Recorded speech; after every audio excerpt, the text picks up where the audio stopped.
Friends, आज हम BFF के यूनिट 5 के टर्मिनल क्वेश्चंस और चेक योर प्रोग्रेस वो सब डिस्कस करने वाले हैं। चलिए यहाँ से स्टार्ट करते हैं। पहला आपका चेक योर प्रोग्रेस ए है। इसमें पहला क्वेश्चन है आपका कि एवरी पर्सन फर्म और company must have dash code issued by DGFT to engage in export import. तो जो भी एक्सपोर्ट इम्पोर्ट का काम कर रहा है तो उसके पास एक चीज़ होनी ज़रूरी है, वो क्या है? IEC कोड, यानी इम्पोर्ट एक्सपोर्ट कोड। ठीक है, तो कोई भी पर्सन चाहे वो एक्सपोर्ट या कोई भी इम्पोर्ट की एक्टिविटी में इन्वॉल्व है तो director general of foreign trade ये कोड इशू करता है जिसको बोलते हैं IEC यानी इम्पोर्ट एक्सपोर्ट कोड। ठीक है, तो पहला क्वेश्चन हो गया। Second, soft tax form is use for software of dash. तो किन चीज़ों के लिए अगर आप एक्सपोर्ट कर रहे हैं तो आपको एक फॉर्म का जरूरत, अगर आप सॉफ्टवेयर की चीज़ें कर रहे हैं एक्सपोर्ट कर रहे हैं तो आपको सॉफ्ट टैक्स फॉर्म का ज़रूरत पड़ेगा। ऐसे यहाँ पे बुक में आपको दिया हुआ है कि ये देखिए EDF और सॉफ्ट टैक्स दो है। सॉफ्ट टैक्स फॉर्म अगर आप सॉफ्टवेयर की चीज़ें यानी कि नॉन फिजिकल फॉर्म में अगर आप कुछ चीज़ एक्सपोर्ट कर रहे हैं तो आपको सॉफ्ट टैक्स फॉर्म का ज़रूरत पड़ेगा, डिक्लेरेशन देना होगा। और EDF फॉर्म कौन सा कब यूज़ होता है कि सॉफ्टवेयर के अलावा अगर कुछ और आप एक्सपोर्ट कर रहे हैं तो उस केस में EDF हमारा फॉर्म होता है। ठीक है, तो सॉफ्ट टैक्स पूछा इस क्वेश्चन में, तो सॉफ्टवेयर अगर आप एक्सपोर्ट कर रहे हैं। सेकेंड क्वेश्चन भी हो गया। तीसरा, the exporter is required to submit the export documents along with copy of EDF और सॉफ्ट टैक्स हमने देखा था ना अभी। सॉफ्ट टैक्स सॉफ्टवेयर अगर आप एक्सपोर्ट करना चाह रहे हैं अदर देन सॉफ्टवेयर कुछ भी है तो EDF फॉर्म यूज़ होगा। तो एक्सपोर्टर को कब जो है exporter is required to submit export documents along with copy form within dash day. तो जब शिपमेंट हो जाती है from date of shipment to an authorise dealer, तो शिपमेंट होने के बाद 21 दिनों के अंदर अंदर जो ऑथराइज डीलर है एक्सपोर्टर को उस ऑथराइज डीलर के पास EDF या सॉफ्ट टैक्स जो भी केस, अगर सॉफ्टवेयर इशू किया तो सॉफ्ट टैक्स वरना EDF, तो वो फॉर्म सबमिट करना होता है। तो वो टाइम लिमिट पूछ रहा है कितना है, तो 21 डेज। ठीक है, 21 दिनों में हमारे एक्सपोर्टर को सबमिट करना है और किसके पास? जो ऑथराइज डीलर है उसके पास सबमिट करना है। चलिए क्वेश्चन नंबर D बोल रहा है कि अगर export process from any of ACU countries, तो ACU का फुल फॉर्म हो गया एशियन क्लियरिंग यूनियन कंट्रीज। तो जैसे इसका हेडक्वार्टर तेहरान ईरान में इसका हेडक्वार्टर है ACU कंट्रीज़ का, और इसका फुल फॉर्म मैंने अभी आपको बताया, इसका फुल फॉर्म है एशियन क्लियरिंग यूनियन। ठीक है, तो इसमें क्या होता है कि जो भी सेटलमेंट होनी है वो नेट सेटलमेंट बेसिस पे होती है। और कुछ एशियन कंट्रीज़ के जो म्यांमार आप बोल लीजिए, ईरान आप बोल लीजिए, तो ये सारे कौन है? ये सब इसके मेंबर्स है ACU कंट्रीज़ के। तो उसका पर्पस क्या है? ये ACU यानी एशियन क्लियरिंग यूनियन बनाने का पर्पस ये है कि आपस में इनको मान लीजिए कुछ एक्सपोर्ट करना है, इम्पोर्ट करना है, आपस में इनको जो पेमेंट करनी है तो वो नेट सेटलमेंट बेसिस पे हो जाती है। नेट मतलब जैसे मान लीजिए आपको कोई एक कंट्री, मान लीजिए A और एक कंट्री B, इसने इससे कुछ खरीदा, इसने इससे कुछ खरीदा, ऐसे होगा ना। ये कुछ इसके पास कोई, इस कंट्री के पास कोई सामान नहीं होगा तो B से लेगा, B के पास कोई सामान नहीं तो A से लेगा, मतलब आपस में। तो नेट क्लियरिंग में क्या होगा कि A को मान लीजिए B को देने हैं $1 लाख और B को A को देने हैं $2 लाख। ठीक है, यानी B A को, ये जो A है उसको $2 लाख मिलने वाले हैं और B को $1 लाख मिल रहा है और आपस में इनको एक दूसरे को देने हैं। तो इस केस में क्या होगा कि B जो है जिसको कि B को $1 लाख मिलने वाले हैं और A को $2 लाख मिलने वाले हैं। ठीक है, कहाँ से? B A को देगा $2 लाख और A B को देगा $1 लाख। तो नेट क्या हो गया? नेट बना कि जो A है जिसको B को $2 लाख देने थे तो वो सिर्फ $1 लाख दे देगा। क्यों? क्योंकि $1 लाख कम हो गया, क्योंकि A को भी B को $1 लाख दे देना था ना, तो इसीलिए B A को सिर्फ $1 लाख देगा और जो $1 लाख उसको जो देना था वो कैंसिल हो जाएगा। ठीक है, क्यों? क्योंकि A को भी B को $1 लाख तो नेट कितना हो गया? नेट हुआ $1 लाख, तो सिर्फ B A को $1 लाख देगा। तो इसमें नेट सेटलमेंट की जाती है जो भी आप एक्सपोर्ट इम्पोर्ट कंट्री के बीच में कर रहे हैं। तो वो कैसे की जाती है वही पूछा है। उनमें उनका एक US डॉलर टर्म्स में अकाउंट है, ACU डॉलर अकाउंट, और वो ऑथराइज डीलर इस पर्पज़ के लिए रखते हैं। तो जब भी ACU कंट्रीज़ के जो मेंबर है एक्चुअली सेंट्रल बैंक ही उन कंट्रीज़ के, उन एशियन कंट्रीज़ के मेंबर होंगे। ठीक है, तो वो सेंट्रल बैंक आपस में नेट सेटलमेंट बेसिस पे पेमेंट करवाते हैं और स्पेशली जो ऑथराइज डीलर है वो ACU डॉलर अकाउंट अलग से मेंटेन रखता है इस पर्पज़ के लिए। ठीक है, जब पेमेंट होती है तो इसी अकाउंट से किया जाता है। Next, the exporter is required to apply in ETX for permission for extension of time limit for release. तो होता क्या है कि जो एक्सपोर्ट प्रोसीड्स हुई है उसको टाइम लिमिट बढ़ानी है। ठीक है, एक्सटेंशन चाहता है तो उसको ETX जो फॉर्म है उसमें अप्लाई करना पड़ेगा। ठीक है, एक्सपोर्टर को ETX फॉर्म है, ताकि उसको परमिशन मिले कि उसको जो टाइम लिमिट है एक्सपोर्ट प्रोसेस जो उसका रियलाइजेशन होना है उसका टाइम लिमिट बढ़ाने के लिए उसको जो परमिशन चाहिए, तो उसके लिए ETX फॉर्म है, उसको अप्लाई करना होगा। ठीक है, नेक्स्ट क्वेश्चन है आपका, exporter in special economic zone can retain 100% of export. तो जो एक्सपोर्टर है उनको एक बहुत अच्छी सुविधा मिलती है जिसका हमने नाम लिया है, यहाँ पे देख लेते हैं, उसको बोलते हैं export earner foreign currency. EEFC का फुल फॉर्म हो गया export earner foreign currency account. ये क्या होता है, देखिए ये क्या होता है और इसका पर्पस क्या होता है, दोनों ही देख लेते हैं। Export earner foreign currency account ये जो है एक्सपोर्टर्स के लिए बैंक एक अकाउंट खुलवाता है, ठीक है, और ऑथराइज डीलर, बैंक भी एक ऑथराइज डीलर आप बोल सकते हैं फॉरेन करेंसी का। तो ये खाता एक्सपोर्टर के लिए खुलवाता है। तो होता क्या है, जैसे मान लीजिए एक्सपोर्टर है, उसका काम क्या है, सामान बना के फॉरेन कंट्री में भेजना।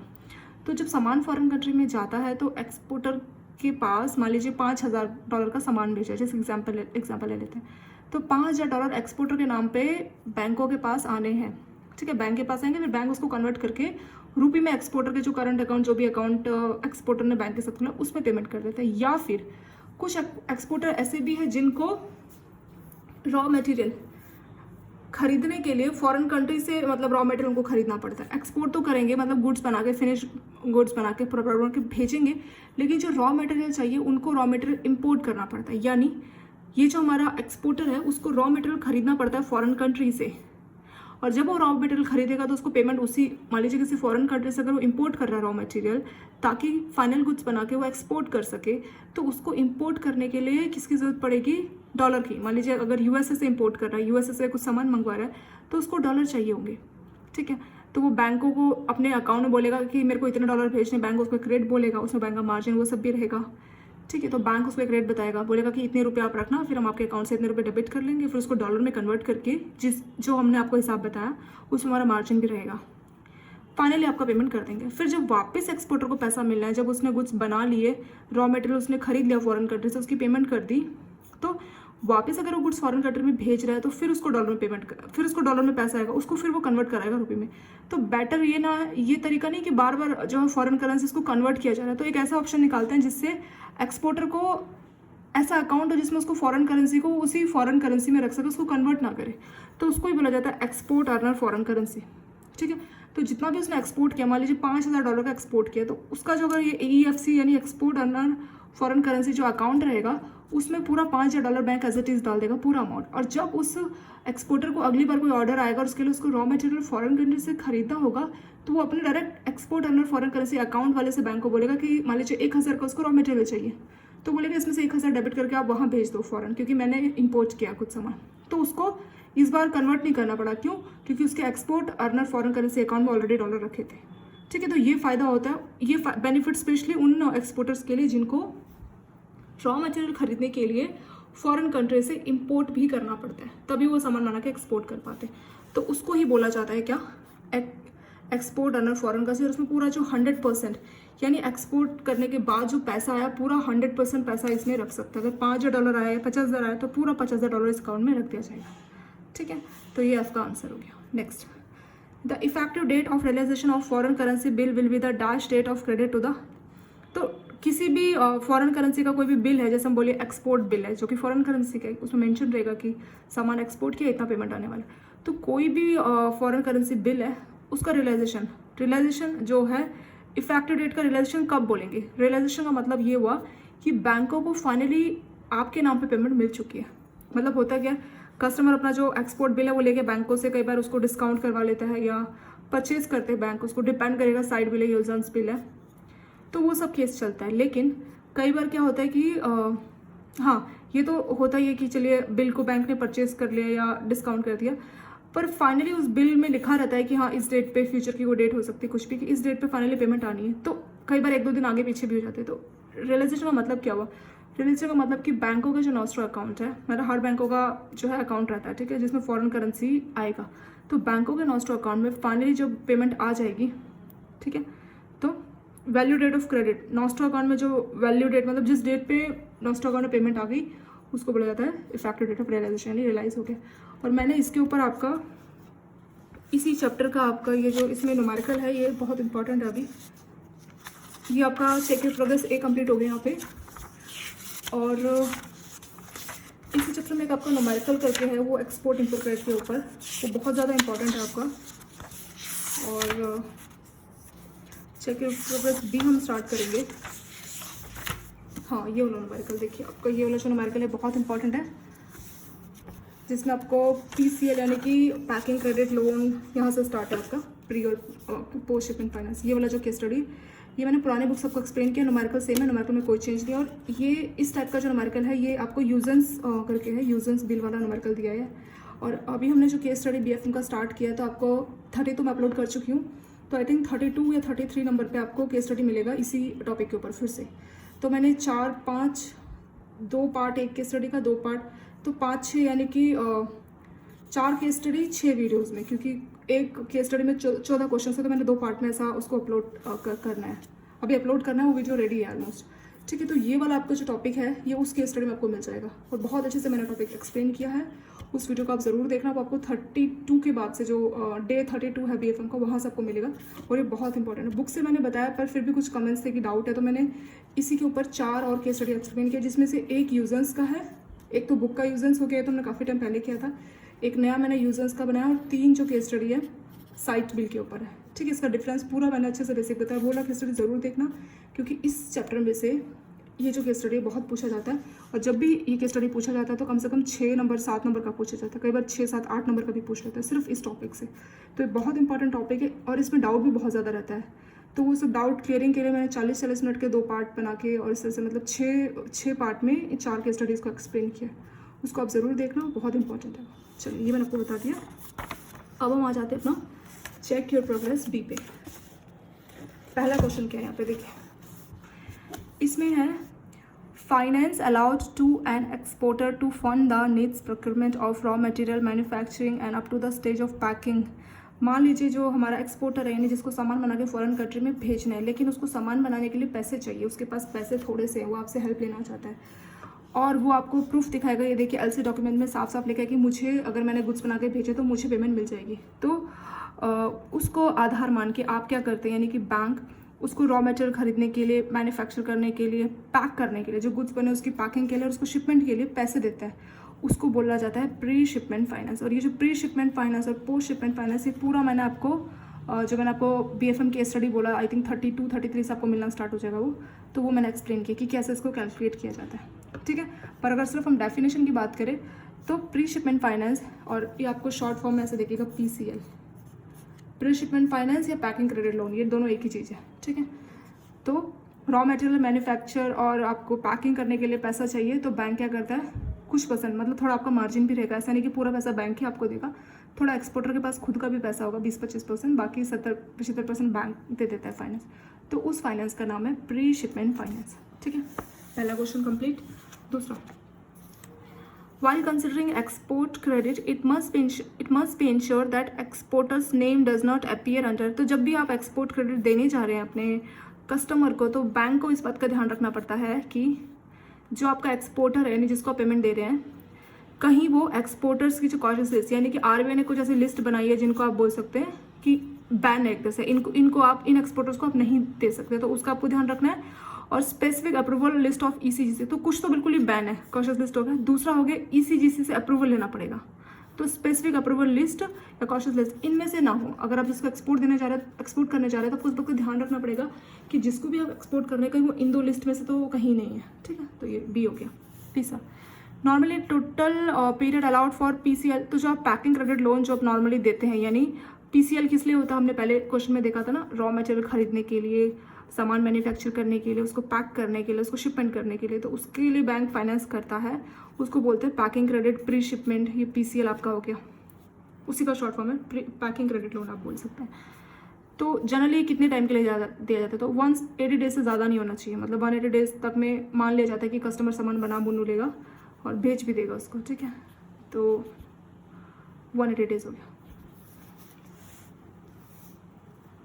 Next, PCL advance should be liquidated on submission of relative export bills by way of allowing dash। तो होता क्या है कि जो पोस्ट शिपमेंट, एक तो हमने बोला प्री शिपमेंट, एक होता है पोस्ट शिपमेंट। पोस्ट शिपमेंट कौन सा होता है, पोस्ट शिपमेंट मतलब अभी एक्सपोर्टर को हमने बोला था कि पीसीएल लोन बैंक तब देता है कि उसको सामान बनाना है, सामान बना के शिपमेंट करनी है, तो तब तक आ गया प्री शिपमेंट यानी पैकिंग क्रेडिट, एक ही चीज़ है। जैसे पीसीएल हो जाता था उसके बाद उसने शिपमेंट कर दी। अभी शिपमेंट करने के बाद एक्सपोर्टर के पास एक्सपोर्ट डॉक्यूमेंट्स आ गए कि हाँ हमने शिपमेंट कर दी, तो उन डॉक्यूमेंट्स को आधार मान के वो बैंक के पास जाता है और बोलता है कि मुझे पोस्ट शिपमेंट लोन चाहिए, ठीक है। और अभी पोस्ट शिपमेंट का पर्पस क्या हो सकता है, ये हो सकता है कि मान लीजिए पेमेंट आने में भी टाइम है 1 या 2 महीने और है, जो एक्सपोर्टर है उसको नए ऑर्डर मिलने स्टार्ट हो गए, उसको बनाने के लिए उसको पैसा चाहिए। वो पीसीएल तो नहीं बोल सकता, क्यों, क्योंकि ये वाला लोन नहीं है, वो ये लोन तो ऑलरेडी ले चुका था इस सामान को एक्सपोर्ट या शिपमेंट करने के लिए, अब इसको और पैसे चाहिए, तो उसको बोला जाता है पोस्ट शिपमेंट। यानी जब कस्टमर बैंक के पास अपना एक्सपोर्ट डॉक्यूमेंट्स लेके जाएगा और तब लोन मांगेगा, उसको बोला जाता है पोस्ट शिपमेंट। और प्री शिपमेंट में क्या है, सिर्फ अपना एलसी का बिल दिखाएगा, देखिए प्रूफ है, और उसमें कोई डॉक्यूमेंट्स नहीं, बस एलसी का बिल ये दिखाएगा, ये प्रूफ है कि मुझे पेमेंट मिलने वाली, तो मुझे पैसा दे दो, तो वो पीसीएल हो गया। और शिपमेंट के बाद अगर पैसे मांगने जा रहा है तो पोस्ट शिपमेंट। सबसे बड़ा डिफरेंस यही है कि अगर शिपमेंट से पहले पैसे मांग रहा है तो प्री शिपमेंट, और शिपमेंट के बाद अगर कस्टमर बैंक से पैसे मांग रहा है तो पोस्ट शिपमेंट। और इस टाइम तो अपने एक्सपोर्ट जो बिल है वो बिल लेके आएगा बैंक के पास, ठीक है, पोस्ट शिपमेंट में। तो जिस दिन कस्टमर अपना पोस्ट शिपमेंट का बिल लेके आता है और बोलते हैं मुझे पैसे की ज़रूरत है, पोस्ट शिपमेंट मुझे दे दीजिए लोन, उस दिन बैंक उसका जो पीसीएल लोन है जो बैंक ने उसको प्री शिपमेंट का लोन, उसी दिन बैंक उस लोन को क्लोज करेगा, ठीक है, सेम डे पे। तो ये भी आपके न्यूमेरिकल का भी पार्ट है। न्यूमेरिकल में हमने पूरा एक्सप्लेन किया कैसे क्लोज किया जाता है, कैसे इंटरेस्ट कैलकुलेट किया जाता है, वो जो मैंने आपको केस स्टडी बोला प्री शिपमेंट पोस्ट शिपमेंट, वो आपको मिल जाएगा। और अगर सिर्फ इस क्वेश्चन की बात करें तो पीसीएल यानी कि जो प्री शिपमेंट लोन है उसको लिक्विडेट करना मतलब लोन क्लोज करना है। तो जब वो अपने एक्सपोर्ट बिल के डॉक्यूमेंट लेके आएगा और बोलेगा मुझे पोस्ट शिपमेंट दो, तो बैंक पोस्ट शिपमेंट तो देगा, लेकिन उससे पहले उस पैसे को काट लेगा। पोस्ट शिपमेंट में उसको जितना पैसा मिलना होगा उसमें से प्री शिपमेंट के पैसे बैंक काट लेगा, ठीक है, उसको लोन को क्लोज कर लेगा। तो वही है कि प्री शिपमेंट लोन तब क्लोज होना चाहिए जब कस्टमर पोस्ट शिपमेंट के पैसे लेने आ रहा है, उसी दिन वो क्लोज हो जाएगा। Next, PCL allowed without prayer lodgement of order और एलसीज का रनिंग अकाउंट फैसिलिटी का मतलब क्या है कि अभी कोई एलसी या फिर ऐसा कुछ एज सच कोई ऑर्डर नहीं आया, फिर भी जो है कस्टमर को पैसे चाहिए, तो पीसीएल जो कि बिना एलसी के, अभी हमने बोला ना पीसीएल लोन लेने आएगा तो अपना एलसी दिखाएगा, ये देखिए एलसी प्रूफ इसमें साफ लिखा है, तो उसको बोला जाता है नॉर्मल जो भी हमने देखा पीसीएल। लेकिन अगर उसमें कोई भी एलसी का कुछ बिल नहीं, वैसा कुछ है ही नहीं और बैंक से लोन मांग रहा है वो पीसीएल लोन, तो बिना एलसी के अगर पीसीएल आप देंगे तो उसको बोलेंगे रनिंग अकाउंट फैसिलिटी, ठीक है, वो रनिंग अकाउंट हो जाएगा। Next, post shipment finance is advance against, तो बैंक पोस्ट शिपमेंट फाइनेंस क्यों देता है, तो रिसीवल मतलब वो जो कस्टमर का एक्सपोर्ट बिल है जिसमें साफ लिखा है 2 महीने में 1 महीने में इतना पेमेंट आने वाला है, तो उसको आधार मान के, उसको सिक्योरिटी मान के बैंक पोस्ट शिपमेंट फाइनेंस देता है। तो वही बोला है अगेंस्ट रिसीवल, वो एक टाइप का रिसीवल हुआ ना, एक्सपोर्ट बिल मतलब फॉरेन करेंसी में पेमेंट आने वाला है, वो रिसीवल है, तो उसको बेस मान के, उसको सिक्योरिटी मान के bank post shipment finance release करता है। जी क्वेश्चन क्या है, in case of rupee finance the bill is to be purchase discount negotiate at appropriate, तो जब भी बैंक रुपी फाइनेंस जो करेगा तो जो भी परचेज करेगा तो बिल बाइंग रेट में ही करेगा, ठीक है, परचेज डिस्काउंट कुछ भी करेगा तो बिल बाइंग, क्योंकि रुपी में उनको फाइनेंस करना है ना कस्टमर को, तो कौन सा परचेज के टाइम पे तो हमेशा बिल बाइंग रेट लगाएगा। अगर सेल करना होता बैंक को, जैसे इंपोर्टर का केस है, तो उसमें बिल सेलिंग रेट लगाता, क्योंकि परचेज करना तो इसलिए बाई लगाएगा। नेक्स्ट है dash of documents take place when export documents are drawn under letter of credit, तो जब लेटर ऑफ क्रेडिट में आप डॉक्यूमेंट्स का क्या करते हैं, नेगोशिएशन जब आप करते हैं उसको नेगोशिएशन बोलते हैं, negotiation of document take place when export documents are drawn under letter of credit में जब एक्सपोर्ट डॉक्यूमेंट्स आर ड्रॉ करते तो वो नेगोशिएशन ऑफ डॉक्यूमेंट्स होता है। एनटीपी यानी नॉर्मल ट्रांजिट पीरियड जनरली कितने दिन का होता है, जो भी हमारा एक्सपोर्ट बिल है फॉरेन करेंसी में जिसका पेमेंट आने वाला होता है, तो एनटीपी आपको याद रखना पड़ेगा 25 डेज, ठीक है, 25 दिनों का हमारा नॉर्मल ट्रांजिट पीरियड होता है। The present interest cap for EBR external benchmark rate आप बोलिए या फिर पैकिंग क्रेडिट फंड, तो इसमें जो है 180 डेज़ के लिए अगर बैंक ये हमने ऊपर देखा था ना पैकिंग क्रेडिट लोन 180 दिन के लिए दिया जाता है, तो उसमें अगर बोला है कि इंटरेस्ट कैप कितना है तो लिबोर प्लस 3.5%, मतलब इससे ज़्यादा इंटरेस्ट नहीं चार्ज कर सकता, क्योंकि जो पैकिंग क्रेडिट बैंक लोन दे रहा है तो उसमें बैंक क्या करेगा, कस्टमर से इंटरेस्ट रेट चार्ज करेगा, तो उसका एक लिमिट है कि जो भी लिबोर रेट चलेगा उसका 3.5%, लिबोर प्लस 3.5%, तो जो भी लिबोर रेट होगा उसमें 3.5% वो इंटरेस्ट रेट कैप है, मतलब उससे ज़्यादा बैंक नहीं चार्ज कर सकता। Next, dash and dash are 2 other methods of finance exporter, तो एक्सपोर्टर को फाइनेंस करने के 2 और तरीके हैं जिसको बोलते हैं फैक्टरिंग और फोरफिटिंग, ठीक है, फैक्टरिंग और फोरफिटिंग चैप्टर मैंने आपको ऑलरेडी पुरानी बुक से पूरा एक्सप्लेन कर रखा है, तो आप फैक्टरिंग फोरफिटिंग आपकी बुक में दिया, मैंने बहुत अच्छे से डिटेल में बता रखा है आप लोगों को पहले से ही। Next, guaranteeing payment of bill of exchange is called availing. Availing का मतलब कि बिल ऑफ एक्सचेंज के थ्रू आपको पेमेंट मिलेगी, गारंटी है वो, तो हो गया अवेलिंग। तो फैक्टर के केस में बैंक कितना जो भी इनवॉइस कस्टमर अपना देता है दिखाता है, तो फैक्टरिंग के केस में 75 से 80% तक बैंक जो भी इनवॉइस अमाउंट लिखा होगा, मतलब जो मान लीजिए जो बिल दिखा रहा है, बिल में जो पैसा लिखा होगा, मान लीजिए लिखा है $10,000, तो 10,000 का 75 से 80% बैंक यानी कि जो फैक्टरिंग सर्विस देता है, तो फैक्टर तो है तो 75 to 80% देता है। लेकिन एक फोर फिटिंग जो होता है, हमने ऊपर देखा था ना फैक्टरिंग और फोर फिटिंग, तो फोर फिटिंग होता है वो पूरा अमाउंट जो इनवॉइस है पूरा अमाउंट का पेमेंट दे देता है फुल। लेकिन अगर बात करें फैक्टरिंग की तो वो सिर्फ 75 से 80% तक का ही पेमेंट देता है। इसके साथ आपका चेक इन प्रोग्रेस बी भी कंप्लीट हुआ। नेक्स्ट आता है आपका चेक इन प्रोग्रेस सी, ये भी देख लेते हैं, इसमें बहुत सारे क्वेश्चंस आपके। पहला, every importer must have dash code, तो हर इंपोर्टर के पास क्या होना चाहिए, इंपोर्टर एक्सपोर्टर सबके पास इंपोर्ट एक्सपोर्ट कोड ये होना चाहिए जो कि director general of foreign trade issue करता है। Second, the remittance against import should be completed not, तो जो भी रिमिटेंस है इम्पोर्ट के थ्रू तो 6 मंथ में आ जानी चाहिए। जब भी आपने शिपमेंट किए तो उसके 6 मंथ में जो है रिमिटेंस हो जानी चाहिए, 6 मंथ उसका time duration. Advance remittance for import can be allowed, तो जो इम्पोर्टर्स हैं उनको एडवांस रिमिटेंस दी जा सकती है, कितनी है $2,00,000 $2,00,000 विदाउट इंसिस्टिंग ऑन, तो कोई इंटरनेशनल बैंक की गारंटी के बिना $2,00,000 तक पेमेंट दी जा सकती है एडवांस रिमिटेंस इम्पोर्टर के लिए, ठीक है, फॉर इम्पोर्टर। क्योंकि आप इम्पोर्टर कर रहे हैं तो बल्ले में पेमेंट देनी होगी, तो वो एडवांस जो है वो $2,00,000 तक दे सकते हैं। इन case of advance remittance for commodities physical importer, तो जब भी आप एडवांस रेमिटेंस कर रहे हैं कोई भी जो कमोडिटीज है, तो फिजिकल जो इम्पोर्ट है वो 6 मंथ के अंदर हो जाना चाहिए। रियल में वो जो आपकी कमोडिटीज है वो 6 महीने तक आपके पास इम्पोर्ट हो जाने चाहिए, आपके पास पहुंच जाने चाहिए।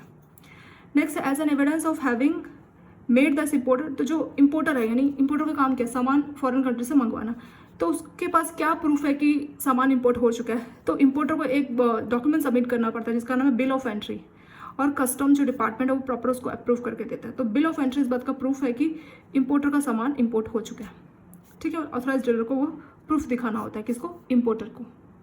Next, supplier credit is credit extended by overseas supplier of goods to the importer, तो सप्लायर क्रेडिट किसके द्वारा दिया जाता है, हमारा इम्पोर्टर जो सप्लाई कर रहा है उसको ये क्रेडिट दिया जाता है, ठीक है, supplier of goods to the importer, जो कि सप्लायर है इम्पोर्टर को जो सप्लाई करेगा, आप सेलर बोल सकते हैं। As per RBI guidelines any credit up to period of less than 3 years, तो 3 साल से कम तक अगर आप क्रेडिट ले रहे हैं तो वो आ जाएगा ट्रेड क्रेडिट, और 3 साल या उससे ज़्यादा आ जाएगा तो हो जाएगा ECB यानी एक्सटर्नल कमर्शियल बोरोइंग, ठीक है। तो ट्रेड क्रेडिट 3 साल तक, 3 साल से कम तक, और 3 साल से ज़्यादा आ जाएगा ECB यानी एक्सटर्नल कमर्शियल बोरोइंग। ऐसे देख लेते हैं, bank can approve proposal for availing buyer credit for a period with maturity up to dash for import, तो उसमें बोला क्या है कि बायर्स क्रेडिट क्या है, बायर्स क्रेडिट का डेफिनेशन देखेंगे।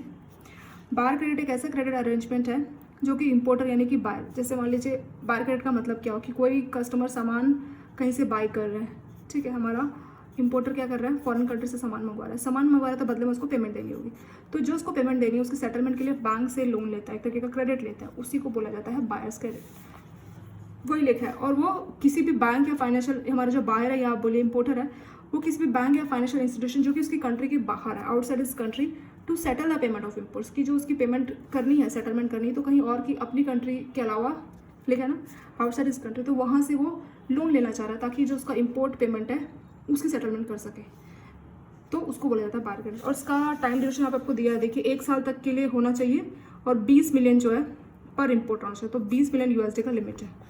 तो वही सब लिखा है कि 1 साल तक जो मैच्योरिटी हो 1 साल तक हो, और जो फॉरेन ट्रेड पॉलिसी के हिसाब से बोला है कि अप टू $20 million पर इम्पोर्ट ट्रांजेक्शन, ठीक है, 20 मिलियन जो डॉलर है ना, 20 मिलियन USD यहाँ लेफ्ट पेज में देखिए पर ट्रांजेक्शन इतना होना चाहिए।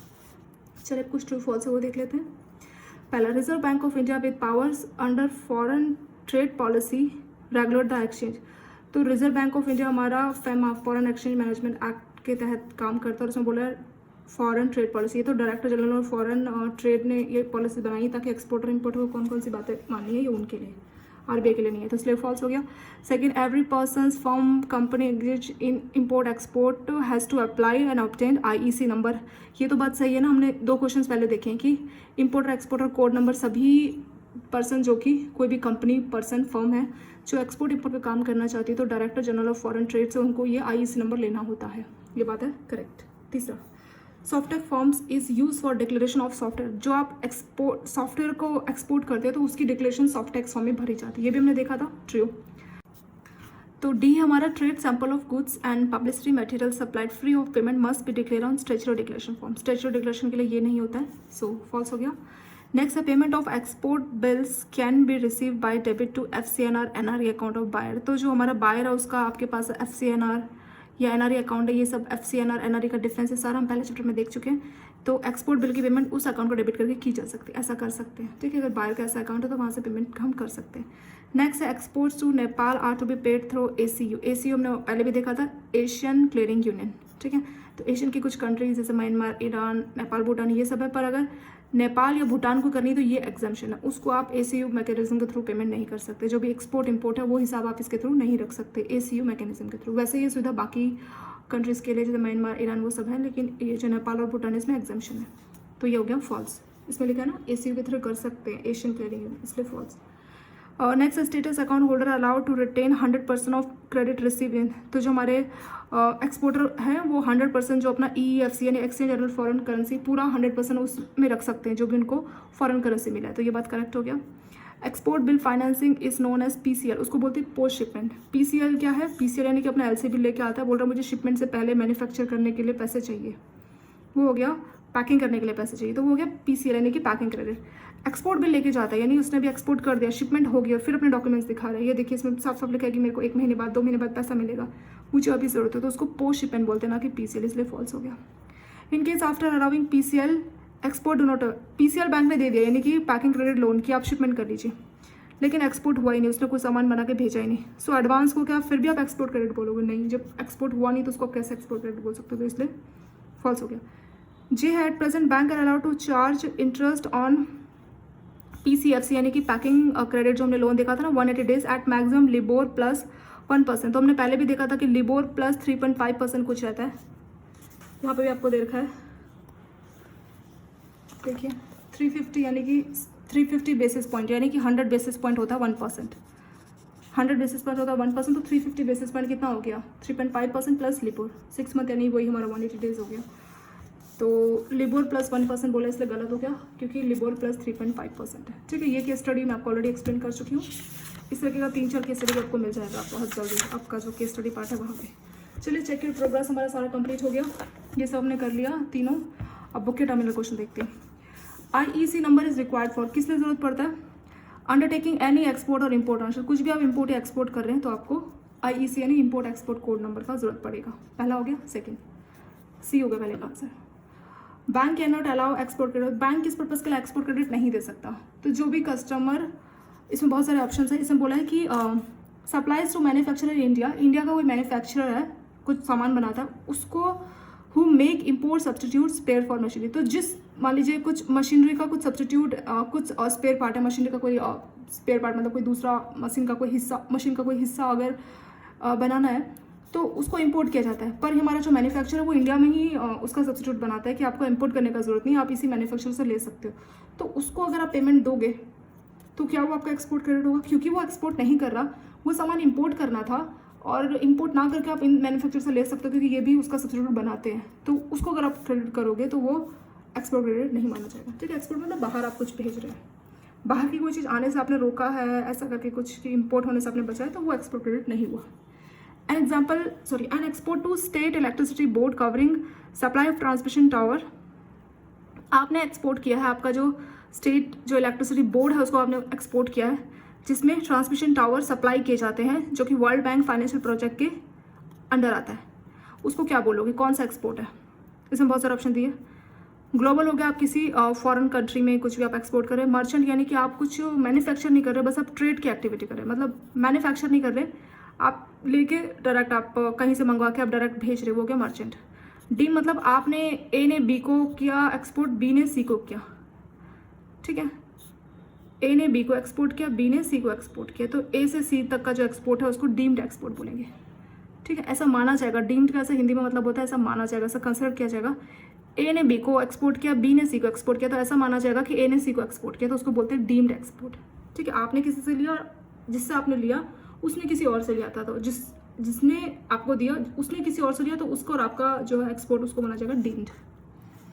सब सप्लायर मतलब आप किसी को एक्सपोर्ट कर रहे हैं और वो किसी और को सप्लाई कर रहे हो। तो यहाँ पे वही हो रहा है ना कि आप किसी अपना जो है स्टेट इलेक्ट्रिसिटी बोर्ड को आप एक्सपोर्ट कर रहे हैं और वो फिर वर्ल्ड बैंक के ट्रांसमिशन टावर को आगे फिर एक्सपोर्ट कर रहे हैं। तो ये सब सप्लायर इसका डी हो गया इसमें करेक्ट आंसर। और बोला है कि जो फॉरेन करेंसी में आप एक्सपोर्ट क्रेडिट दे रहे हैं तो allowed to export in India at maximum, तो उसमें मैक्सिमम इंटरेस्ट कितना रहेगा वो हमने पहले भी देखा था, लिबोर प्लस 3.5%, 350 बेसिस पॉइंट हो गया 3.5%, क्योंकि 100 बेसिस पॉइंट 1% होता है। सी हो गया। फिफ्थ क्वेश्चन आपका पैकिंग क्रेडिट लोन। ये आपका बुक में अगर आपको डिटेल देखना तो 104 पेज में इसका एक्सप्लेनेशन दिया है। पैकिंग क्रेडिट हम पहले भी कई बार डिस्कस कर चुके हैं। पैकिंग क्रेडिट लोन यानी कि एक्सपोर्टर को जो सामान एक्सपोर्ट करना है उसके मैन्युफैक्चर पर्पस के लिए जो लोन चाहिए वो पैकिंग क्रेडिट हो जाएगा। पहले इसमें बोला कि एक्सपोर्ट बिल के हिसाब से अगर बैंक लोन देता है इस अलाउड अगेंस्ट, तो एक्सपोर्ट बिल वाला पोस्ट शिपमेंट होता है। बोला इस another mode of financing importer, बोल रहा है कि इंपोर्टर को इसके थ्रू फाइनेंसिंग की जाती है। पैकिंग क्रेडिट लोन एक्सपोर्टर के लिए होता है ना कि इंपोर्टर के लिए, ये रॉन्ग हो गया। Can be allowed in local currency only, तो ऐसा नहीं है, इसको किसी भी करेंसी में दिया जा सकता है, कोई भी कन्वर्टेबल जो करेंसी है। और लोकल करेंसी बोला ये रॉन्ग हो गया, ये हमारा करेक्ट है। It can be allowed to local manufacture for supply of goods for exporters, बाद में वो सप्लाई करेगा एक्सपोर्टर्स को, तो लोकल मैन्युफैक्चर को ये दिया जाता है जो मैन्युफैक्चर करके सामान को एक्सपोर्ट करेगा। सो बी हो गया इसका करेक्ट आंसर। ठीक है। 6 an authorise dealer bank branch needs to submit to RBI, reserve bank of India. तो जो भी हमारा ऑथराइज डीलर है, चाहे कोई बैंक है, कोई भी ऑथराइज डीलर की कोई बैंक की कोई ब्रांच है, तो उसको RBI के पास सबमिट करना पड़ता है हर साल जून और दिसंबर के महीने, यानी कि आप बोल सकते हो 6 मंथ में एक टाइम एक स्टेटमेंट रहता है हाफ ईयरली बेसिस। और मैंने आपको डेट बताया 30 जून 31 दिसंबर। तो उसमें जो भी उसका इम्पोर्ट जो भी उसने किया उसका पूरा डिटेल्स रहेगा। जहाँ पे उसके इम्पोर्टर्स का एविडेंस सबमिट नहीं कर पाता तो उसको BEF स्टेटमेंट है वो सबमिट करना पड़ता है। कब? Where evidence of imports have not been submitted within. तो इम्पोर्ट का एविडेंस क्या हो गया, हमने देखा था ना बिल ऑफ एंट्री, जो कि प्रूफ है कि इम्पोर्ट हो चुका है। अगर वो नहीं सबमिट कर पा रहा तो उसको BEF ये फॉर्म सबमिट करना होगा। ठीक है, जून और दिसंबर। और किसको? RBI के पास। अभी तो ऑनलाइन हो गया, पहले RBI के रीजनल ऑफिस में इसको फिजिकली सबमिट करना होता था, अभी ये सब ऑनलाइन हो चुका है। BEF फॉर्म हो गया। 7 exchange earner foreign currency accounts can be maintain by. So exchange earner foreign currency account हमने देखा था ना कि एक्सपोर्टर ने सामान भेजा और बदले में उसको फॉरेन करेंसी मिली, तो इस अकाउंट में उस फॉरेन करेंसी को कन्वर्ट नहीं करना। डॉलर मिला तो $5,000 है, $50,000 है, पूरा एज इट इज इसमें रहेगा। तो ये कहाँ से आता है, ये जो EFC अकाउंट कैसे? By receiver of inward remittance by way. तो जो भी आपने एक्सपोर्ट किया और आपको इनवर्ड रेमिटेंस हुआ, इनवर्ड रेमिटेंस इस वर्ड का क्या मतलब हुआ? इनवर्ड मतलब इसे कम इन बोलते हैं, अंदर आना। रेमिटेंस मतलब कोई सामान, ठीक है, कोई सामान। रेमिटेंस मतलब कुछ पैसा आपको रिमिट हो रहा है और इनवर्ड मतलब आपके पास आ रहा है लेकिन वो फॉरेन करेंसी में, उसको हम इनवर्ड रेमिटेंस बोलते हैं। ऐसे आउटवर्ड रेमिटेंस, आउटवर्ड रेमिटेंस आप कब यूज़ करते हैं? जब आप कोई फॉरेन करेंसी भेज रहे हो। जैसे मान लीजिए आपका कोई बेटा फॉरेन कंट्री में पढ़ रहा है, ठीक है, कुछ अपनी मास्टर डिग्री कुछ कर रहा है और उसको हर महीने आप कुछ खर्चा भेजते हैं, तो वो खर्चा उसके पास किस फॉर्म में जाएगा? क्योंकि आप उसको रुपये भेजोगे तो रुपये वहाँ चलेंगे नहीं। तो मान लीजिए अगर USA में तो डॉलर का ज़रूरत पड़ेगा वहाँ, तो आप बैंक को दोगे रुपये और बैंक उसको डॉलर में कन्वर्ट करके भेजेगा, तो उसको बोलते हैं आउटवर्ड रेमिटेंस। इनवर्ड रेमिटेंस का और क्या एग्जाम्पल हो सकता है? अगर जनरल अगर हम बात करें तो इनवर्ड रेमिटेंस का एक और एग्जाम्पल ऐसे लिख सकते हैं, उसी बेटे का जॉब लग गया जिसके लिए आप पहले आउटवर्ड रेमिटेंस कर रहे थे। जॉब लगने के बाद अब वो उसका सैलरी मान लीजिए $5,000-6,000 है, वो 1,000 हर महीने आपके लिए भिजवाता है, तो हर महीने जो 1,000 बैंक अकाउंट में आएंगे वो बैंकों के लिए इनवर्ड रेमिटेंस हो गया। ठीक है, तो वही बोला है। और यहाँ पे जो हमारा एक्सपोर्टर है उसको क्यों पैसा मिला? इसीलिए क्योंकि उसने सामान भेजा, उसकी पेमेंट आई है, तो उसको इनवर्ड रेमिटेंस बोलते हैं। ठीक है, तो इनवर्ड रेमिटेंस का जो पैसा है, मान लीजिए जितना भी डॉलर आया होगा, चाहे $50,000 कुछ भी है, वो पूरा EFC में डॉलर में ही रहेगा, उसको कन्वर्ट नहीं किया जाएगा। तो इससे जो एक्सचेंज रेट रिस्क है उसको प्रोटेक्शन मिल जाती है। 7th का आंसर डी हो गया। 8th क्या बोला है? A financing arrangement where the transaction is financed by financial institutions in the exporter country or any third country based on arrangement made by. तो जब इम्पोर्टर अरेंजमेंट करता है पेमेंट का तो उसको क्या बोलते हैं? बायर्स क्रेडिट बोलते हैं। ठीक है, इम्पोर्टर अगर पेमेंट का अरेंजमेंट कर रहा है, वो हमने पहले भी देखा था कि इम्पोर्टर का जो भी इम्पोर्ट उसने किया, सामान मंगाया, बदले में उसको पैसा चाहिए, ठीक है, ताकि उस सामान का पेमेंट हो जाए, तो बदले में वो जो क्रेडिट लेगा उसको बायर्स क्रेडिट बोलेंगे, क्योंकि सामान इम्पोर्ट किया पर पैसे नहीं है। ठीक है, तो बैंक से वो क्रेडिट लेगा तो हो जाएगा हमारा बायर्स क्रेडिट। और जो इम्पोर्टर है वो कहाँ से लेगा? या तो एक्सपोर्टर का जो कंट्री है उसी के किसी बैंक से या किसी थर्ड कंट्री के बैंक से वो ले सकता है। एक्सपोर्टर कंट्री का बैंक है, उसको बोलेगा मुझे क्रेडिट पे पैसे दे दो और ये पेमेंट मुझे एक्सपोर्टर को ही करनी है जो कि आपकी कंट्री में रहता है। ठीक है, वो होता है बायर क्रेडिट। नेक्स्ट है FEDAI foreign exchange development authority of India हो गया। उसकी गाइडलाइंस के हिसाब से जो एक्सपोर्ट बिल है, परचेसर डिस्काउंट है, क्रिस्टलाइजेशन कब किया जाता है? क्रिस्टलाइजेशन का मतलब अगर आपका ड्यू डेट चला, अगर पेमेंट नहीं आई, रियलाइजेशन नहीं हुई, तो उसको क्रिस्टलाइजेशन करना होता है, यानी जो फॉरेन लायबिलिटी है उसको इंडियन रुपी में आपको कन्वर्ट करना है, वो हो गया क्रिस्टलाइजेशन। तो कब किया जाता है? तो पहले 10th डे था, ड्यू डेट के 10th डे बाद।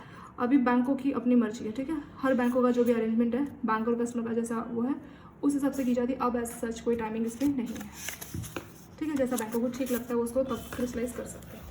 एक लास्ट क्वेश्चन और है आपका, फैक्टरिंग का क्या डेफिनेशन है? Factoring is defined as, factoring का मतलब है फाइनेंशियल इंस्टीट्यूशंस और एक्सपोर्टर के बीच में अरेंजमेंट जिससे बैंक एक्सपोर्टर के जो डेब्ट्स है उसको परचेज करता है और उसको पेमेंट दे देता है, ठीक है, ये हो गया हमारा फैक्टरिंग। तो फैक्टरिंग बैंक और एक्सपोर्टर का अरेंजमेंट है जिसमें एक्सपोर्टर के जो डॉक्यूमेंट्स है उसके हिसाब से बैंक जो है कस्टमर को पेमेंट देता है, वो होता है हमारा फैक्टरिंग। और फैक्टरिंग और फोरफिटिंग दो टाइप का होता है, ये हमने पहले भी फिलिप्स में देखा था। आई होप आपका ये वाला चैप्टर भी क्लियर हुआ होगा। ये चैप्टर नंबर 5 कंप्लीट हुआ है।